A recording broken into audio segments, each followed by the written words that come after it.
So this is a pickup that I got. This was the last figure that I needed to complete the store versions, basically, of waves 1 through 2. So I basically have everything from wave 1 and wave 2, besides the Hasbro Pulse stuff, which I think a lot of people consider that almost like wave 0.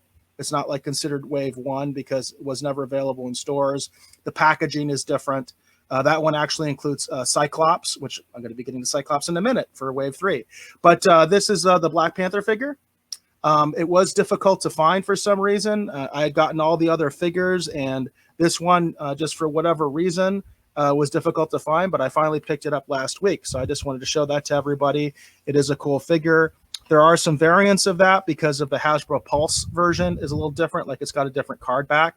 That's the version that came out at Target.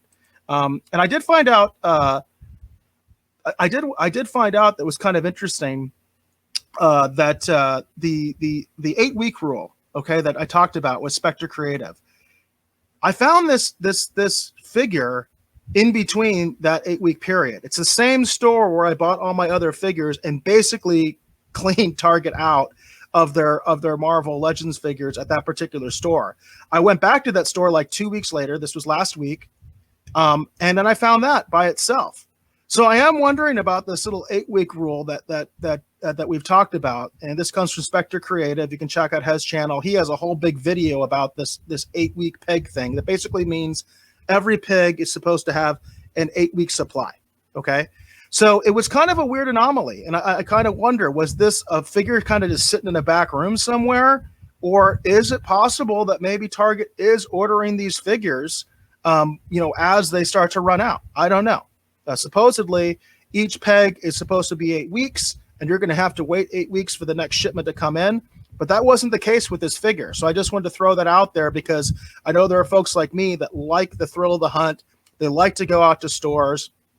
But it's very frustrating because you constantly see the empty pegs. We've talked about that, the phenomenon of the empty pegs. And a lot of people have been talking about that, in collectors circles on a lot of different channels, like Retro Blast has talked about it, Junkman's talked about it, obviously Spectre Creative talks about it. So just something to be aware of out there as far as, being able to actually get these figures. I just lucked out and came across this one.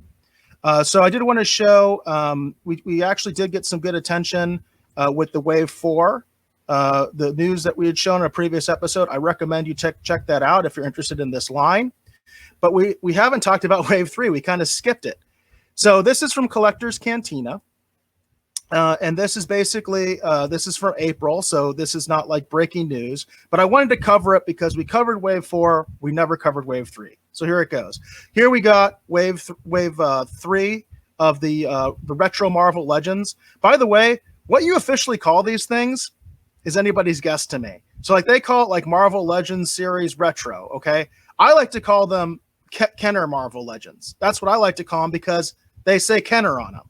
So I like to call them Kenner Marvel Legends. Some people call them Hasbro Marvel Legends Retro. None of that's on the packaging. All the packaging says is Kenner. So, and it does say, Marvel Legends. So I call them Kenner Marvel Legends, but people call them different things. So what we got here is we got the Gray Hulk, which makes a lot of sense because in the previous wave, we did have the Green Hulk. So they just repainted him. We do have the Fantastic Four character here, the Invisible Woman. So we have that. I know there are some people that were a little disappointed in this character because they felt like it should have been like the Iceman character where it's that like translucent plastic. And they're like, well, if they could do it for Iceman, why couldn't they do it for Invisible Woman? Like if you notice the card art, it actually shows like her legs are invisible. But on the actual figure, they're not. And I know there are some people that were disappointed in that. So I just wanted to point that out. But I like it. I think it actually is a pretty good looking figure. We, of course, have Vision, which is very big, obviously, with the WandaVision show and things like that. This is the classic version of Vision. Very cool looking, I think. I definitely like the classic look more than the MCU look. MCU look, actually. I personally like the classic look. We've got Ant-Man, also very much the classic look. Good looking figure, I think. He's got the helmet. The one criticism I'll give this is I think it would have been neat if the helmet came off, but that's like a minor gripe. That's just me. I just think that would have been cool. But these figures generally don't have that kind of stuff, those kind of features. This is Bullseye. This is a pretty good looking figure. I know one criticism of it that people have said is that he comes with these size, which basically are the same size that Elektra came with. I have the Elektra figure, and I can confirm she has these kind of size. And some people didn't like that. I'm curious, Dave, do you have an opinion on that? As someone, I'm sure you're more familiar with the Bullseye character than I am. Do you think that the size are an appropriate weapon to package with Bullseye? Well, seeing as how one of the most iconic moments in Daredevil in a early comic book, but I guess we'll call it, we'll stated Daredevil. Since one of the most important moments that ever happened in Daredevil comics is when Bullseye actually killed Elektra with a sai, it makes sense he'd come with him. So there you go. There you go. Yeah, I think what some collectors don't like is that they're the exact same size basically as Elektra, and they wanted something different. You know what I mean? So I think that's where that criticism is coming from. But as Dave has said, it's appropriate. It's definitely appropriate for the character. It makes sense, and it probably saves Hasbro a little bit of money, right? And this is the one I alluded to it a little bit earlier. This was in the Hasbro Pulse, which I would call like Wave 0. The Hasbro Pulse, you could only get online. They came basically packaged in a box, and it would be two figures together. So it's got separate art for the box they come in.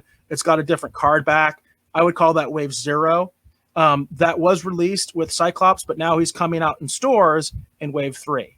Now, I have heard accounts from people in the Twitter's verse that has said they have seen these in the wild already. I have not.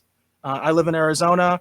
I do go to Target quite regularly. I have not seen any Wave 3 out there, but other people in other parts of the country have reported seeing these in stores. So I just want to put that out there. I have not seen it, but there are people saying these are available now at retail. You can find them. It's very hard to find a place that you can order these online, by the way. Very hard. I was looking into it. It's very hard to find these online, but you will see people scalping them on eBay. Somehow the scalpers always seem to come up with these things. So there it is. Interesting.